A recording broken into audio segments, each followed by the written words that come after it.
ang pagpapatuloy ng flashback ni King Harald, mga pinagdaanan ni Loki at tunay na dahilan ng trahedya sa castle. Masasagot na kaya? Samahan niyo ako sa mga predictions para sa chapter 1054 ng One Piece. Sabay-sabay nating alamin yan. Pero bago yan ay huwag kalimutan i-like ang video, mag-subscribe at i-hit ang bell para maging updated sa mga spoilers, theory at chapter patungkol sa One Piece. O paano? Simulan na natin! Let's go! Bahagyang natigil ang mga kaganapan sa nangyayaring labanan sa Elbap dahil nitong mga nagdaang chapter ay pinakita na nga ang ilan sa mga gusto nating flashback. Patungkol nga ito sa dating hari ng Elbap na si King Harald. Nasaksiyan natin ang pagkikita nila Harald at Ida kung paano nga sila nagkakilala, ang pagsilang ni Hyrodin at pagbabago ng takbo ng buhay ni King Harald dahil nga dito kay Ida. Mas pinaganda niya ang Elbap. Tinigil na nito ang mga karahasan ng mga giant at pinilit nito na ipakilala ang Elbap sa mga karatig bansa nito at mabago ang pananaw sa mga giant at sa Elbap. Nakilala din natin itong si Estrid na nanay ni Loki. Sobrang ganda nga nito. Pero iba ang ugali dahil nakita natin na nung na-reveal na ganito pala ang mata ni Loki na maladimon ay dito na natin nakita ang tunay na ugali ni Estrid. Tinapon nito ang baby Loki sa underworld. Walang awa at sa huling page ay nasaksiyan natin ang kalunos-lunos na kalagayan nitong kawawang si baby Loki na umaakyat sa Adam Tree papataas sa Sun Realm. Yan ang mga nangyari sa nakaraang chapter nito. Kaya ano ang mga malalaman natin? Dahil mukhang flashback na naman ang mangyayari sa next chapter ay sa palagay ko makikita natin na sasali na sa eksena itong world government o mga Gorosei. Matatandaan natin na sinabi ni Loki na nakita at nakalaban na daw niya yung mga God's Knight dati nung naganap nga ang trahedya sa castle. Kaya malamang na dati pa pinagpaplanuhan ng mga Gorosei na masakop ang Elbap at ang naiisip ko nga dito na posibleng nagpaplano nitong pakikipagnegosasyon sa Elbap o kay King Harald ay si Saint Warcury. Bakit nga ba? Simple lang naman dahil mukhang sa bawat art na magaganap ngayon ay may mga gampanin ang bawat isa sa mga Gorosei. At itong si Saint Warcury ang naisip ko. Saka yung Warcury kasi na pangalan ay nakakabit sa Elbap Warland. Yun nga, posibleng si Warcury ay isa sa mga magiging kalaban din sa Elbap arc para nga makuha nila itong Elbap. Pwedeng pumupunta na dati itong si Warcury sa Elbap para nga kausapin itong si King Harald dahil alam nila na may digmaan na magaganap sa future. Dito na din siguro mamimit ni Harald itong mga God's Knight na ang lineup pa nun ay kasama si Saint Garling. Siyempre kasama din sila Saint Summers dahil sila ang mga magkakabatch nun nung nakilala ng mga God's Knight itong si King Harald. Baka malaman din natin kung ano ang inoper ng mga God's Knight kay King Harald pero malamang na to tinakot na naman. Ganyan naman ang galawan ng mga siraulo na to para lang makuha ang mga gusto nila. Dahil nga itong si King Harald ay maraming ginawang desisyon at mga pagbabago sa Elbap kaya marami din ang tumaliwas sa mga gusto nito at hindi pabor sa mga ginawa niya. Unang-una na dito itong mga elders ng Elbap. Example lang dito nung dinala ni Harald si Ida sa Elbap. Hindi nga boto ang mga elders ng Elbap kay Ida dahil sa ibang bansa nga lumaki itong si Ida at hindi nga pure blood kahit na giant pa ito. Masyado ngang mahigpit ang mga elder ng Elbap sa patakaran lalo na sa kalahi nila. Ayun nga, dahil maraming binago si Harald sa Elbap ay ito din ang dahilan kaya posibleng itong mga elder ay may ginawang hindi maganda. Unang-una na dyan yung malamang na sila ang trumaydor kay King Harald o nag-utos para nga ipapatay ito. Hindi na bago yan sa mga kwento patungkol sa mga kaharian o mga imperyo. Parang normal na may traidora na nagaganap. Mga maling opinyon at pagpapaikot para nga sa pansarili nilang kagustuhan. Posibleng nagplano ang mga elder na to para nga mapalitan itong si King Harald dahil binabago na nito ang tradisyon ng mga giant at malamang na nakipag-alyansa na ang mga elder na yon dito sa mga Gorosei o sa God's Knight para nga mapatay nila itong si King Harald. Marami rin ang haka-haka na si Elder Harul ay kasali dito sa mga may ayaw sa ginawa ni King Harald pero hindi pa ako sure, malalaman natin yan. Anyway, speaking of King Harald ay doon na tayo sa nangyaring trahedya sa castle. Ito ang isa sa pinaka gusto kong malaman, ano talaga ang nangyari doon sa castle. Sa nagdaang mga chapter ay nakita natin na ang tumapos nga kay King Harald ay yung mga gwardiya niya mismo. Nasaksiyan yun nila Loki at ni Elder Harul pero matatanong pa rin natin na bakit nangyari. Eto nga ang tingin ko dyan at sana ipakita na to sa next chapter. Tingin ko nga involved dito itong si Imu. Bakit? Malamang ang nangyari ay sumugod doon itong mga God's Knight para nga puwersahin na si King Harald na sumuko sa kanila.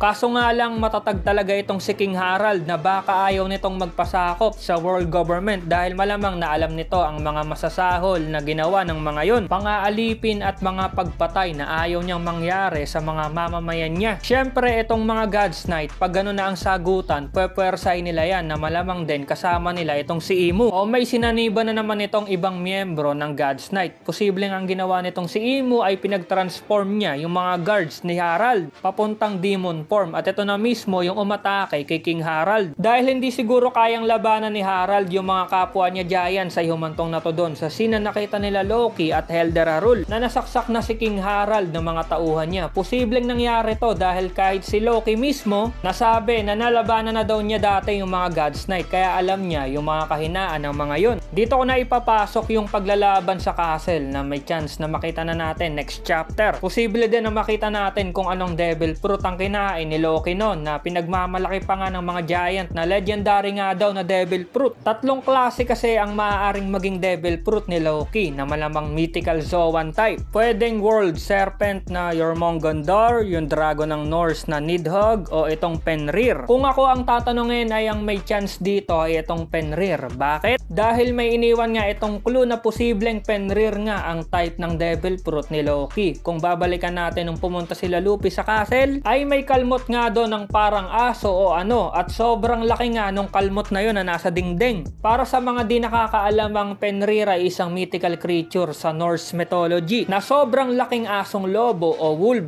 Sa Norse mythology, meron dong Loki the Trickster, at yung Loki na yon may anak na asong lobo na sobrang laki. Dito na din siguro kinuha ni Oda Sensei ang concept ni Loki o pinaggayahan ng devil fruit niya. Yung ganong anyo lang ng isang lobo ang maaagawa ng ganong kalaking kalmot sa dingding. Kaya may chance na ang devil fruit ni Loki ay mythical Zoan type Fenrir. At itong anyo na to, nakamit ni Loki nung kinain niya yung legendary devil fruit ng Elbap na pinakatatago sa castle. Nang makain ni Loki yon ay siguro dahil sa sobrang inis o galit, ginamit na agad nito yung powers niya para patayin nga yung mga guards sa castle. Dahil nga binago na ni Imu ang mga anyo nito na syempre lumaban na din dito si Elderarul. Posible din na may mga napatay na God's Knight si Loki dito. At nakita ng iba na sobrang lakas nga nitong si Loki, kaya gusto din ma-recruit ni Shamrock itong si Loki nun. Kung mangyayari na masasaksihan na natin ang trahedya na yon sa castle sa next chapter, ay baka makita na din natin ulit sila Shanks at Gaban. Dahil nga nung araw na yon ay nagchichill nga lang sila sa bahay ni Ripley, at itong dalawa na to malakas nga ang observation. Kaya kahit malayo, malalaman nila na may hindi magandang mangyayari. Kaya baka nung natapos ang kaguluhan sa castle ay nag-imbestiga na nga itong dalawa. At dito nila makikita ang nangyaring karumal-dumal na kaganapan sa castle, dahil sa nakita nila na si Loki na kilalang pasaway at barumbado sa Elbap ay nilabanan nga yung mga malalakas na God's Knight na galing ng Marijoa, dahil malamang nakilala ni Shanks at Gaban yung mga God's Knight na yon. At dito din sa tagpong to na-realize ni Gaban na itong si Loki ay kayang-kayang talunin ng mga malalakas na God's Knight, at ito lang ang tanging nakasurvive sa pakikipagtunggali sa mga immortal na sugo ni Imu. End of the flashback. Pero may tanong pa rin na naiwan. Sino kaya yung naka-hoodie na yon na pumasok sa castle? Si Shamrock kaya to? O isa pa sa miyembro ng God's Knight? Sana naman masagot to sa next chapter. Malamang din na baka matapos na ang flashback ni King Harald at balik na tayo sa reality. Maghahanda na sila Luffy para nga umakyat na sa Sunrealm. Pero sa pagkakataon na to, papakawalan na nila itong si Loki sa utos ni Hyrodin, dahil nga nalaman niya na